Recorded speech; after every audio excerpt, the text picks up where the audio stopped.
Welcome to the Now. I'm Ashely Jenkins. And I'm Kerry Shawcross. Thanks to a new discovery, the laws of physics have officially gone pear-shaped. In this case, quite literally. Scientists have now discovered a pear-shaped nucleus, which has a surprising amount of implications for particle physics. Specifically, it might imply that time travel is impossible, and we might have to redo a whole lot of textbooks about how the universe works. And also throw out all of our awesome movies. And science just confirmed that Doctor Who, Back to the Future, Tracer, they're all bullshit. Thanks for nothing, science. Did you get that? Stop. Was that picking up?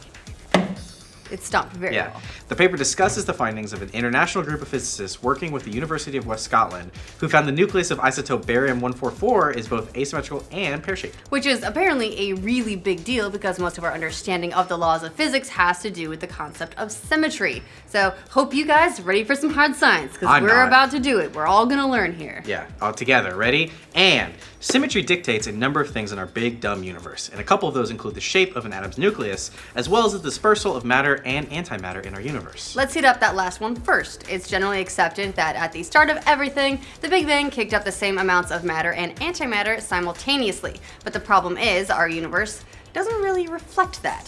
Bazinga. In case you didn't notice, everything is made up of matter. The stars, our planet, your waifu pillow, my waifu pillow, all of it's a collection of atoms. If there were an actual balance of both matter and antimatter, nothing would have formed after the Big Bang in the first place. The two forces would have just canceled each other out. So science has always had a really big problem of not understanding where all the antimatter is, because theoretically, it should all be there. Symmetry also comes into play with the shape and structure of atoms and their nuclei. Traditionally, we've believed that there are three symmetrical shapes in our atom's nucleus: spherical, discus, or rugby ball.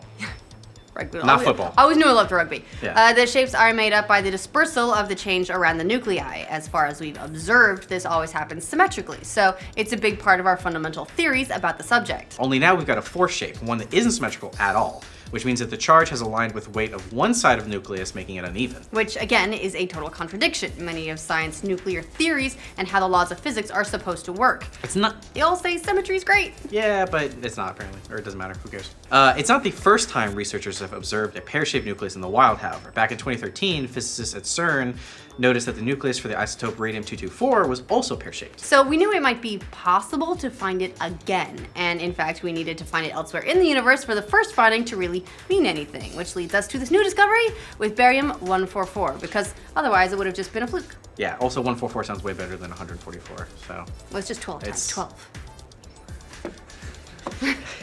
The idea that particle physics doesn't require symmetry could point to an answer about the discrepancy we talked about before with the Big Bang, and why there's not as much antimatter in the universe as matter. Scientists have theorized that this might be possible, but you know how science is. We've got a thing and study it, and maybe it actually becomes a thing? I don't know. Yep, we gotta see it a bunch of times, just the once, not enough. Yeah. Science.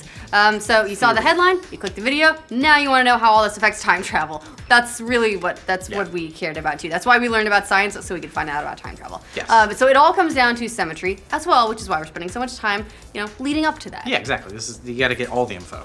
According to one of the co-authors of the new paper, Dr. Marcus Scheck. That's a cool name. He sounds like an evil scientist. He might be. Yeah. Or he could be a good scientist. Are there like a good scientist and evil scientists facing off? He could go evil at one point. We could all go evil And then he at some could be in the Marvel Wave 4. Anyways, according to one of the co-authors of the new paper, Dr. Marcus Scheck, we found these nuclei literally point toward a direction in space. This relates to a direction in time, proving there's a well-defined direction in time, and we will always travel from past to present. Killjoy. So there you have it, folks. No traveling to the past. Now, it's important to note that this is speculation by one particular physicist who we've already discussed could be an evil scientist, but others in the community disagree, and even the ones that do recognize there is an argument behind it. You're probably scratching your head a little bit about that quote, so let's dig a little bit deeper. Particles in general work under what is known as CP symmetry. The C stands for charge and the P stands for parity. The charge part of that idea says that if an atomic element has a particular charge, its antiparticle, the antimatter we talked about earlier, will have the exact negative charge. The antiparticle will also act in the exact same way. What if Dr. Scheck is an anti-scientist? Similarly, the parity part of CP has to do with the physical properties, that the antiparticle will literally mirror the regular particle. If one is spinning clockwise, the other will spin counterclockwise, for instance. Yeah, so every atom has an exact opposite, antimatter. Or Ant-Man. The universe takes one step further than CP symmetry, CPT symmetry. The T stands for, you guessed it, time. You did guess it, didn't you? I guessed it because I read it. Yeah, for the most part, we understand that all of the physics is time reversible, meaning that chemical reactions and formations occur and deconstruct in the same way, whether or not time moves forward or backward. But now we've got proof that C and P symmetry are regularly violated in nature, which means that time might also be violated. And well, sort of broken, only moving one direction, which could be why asymmetrical nuclei all seem to point towards the same direction in the universe. Again, that's one of those things that we observe commonly around us. Shit pretty much never reverses on us, although that would be really cool. Maybe it's all like one A or G for No Man's Sky, like 'cause you have to go to the center of the universe. Well, look, depending on who you want to talk to, we're in a simulation already. Yeah. So Yeah, I will eat the steak. I would like the time travel if we can't even be real, please. Yes. Really, there's no reason that we can find that time doesn't also naturally move backwards in the same way that it moves forwards. In fact, some scientists speculate there may even be another universe out there where time moves constantly backward instead of forward, because if we have this one, we have to have an exact opposite. So there's a little crash course on the shape of particles and why they screw up our favorite science fiction stories. You can thank asymmetrical pairs for ruining all of your plans to go back in time and kill Hitler, make yourself rich, or stop the threat of that boy meme. Thank you. You're the true heroes. What do you guys think of the discovery of barium-144's nucleus and all of our alternate timelines potentially being completely ruined?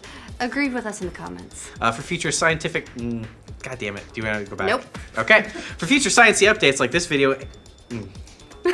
I thought it was like this video. It needs to be if it could be... Just cut it. For future sciencey updates, like this video and subscribe to the know. You did it! I don't know. It's not the first time researchers... It's not the first time researchers just have... You can do it, Kerry. Do it. You can do it. It's hot.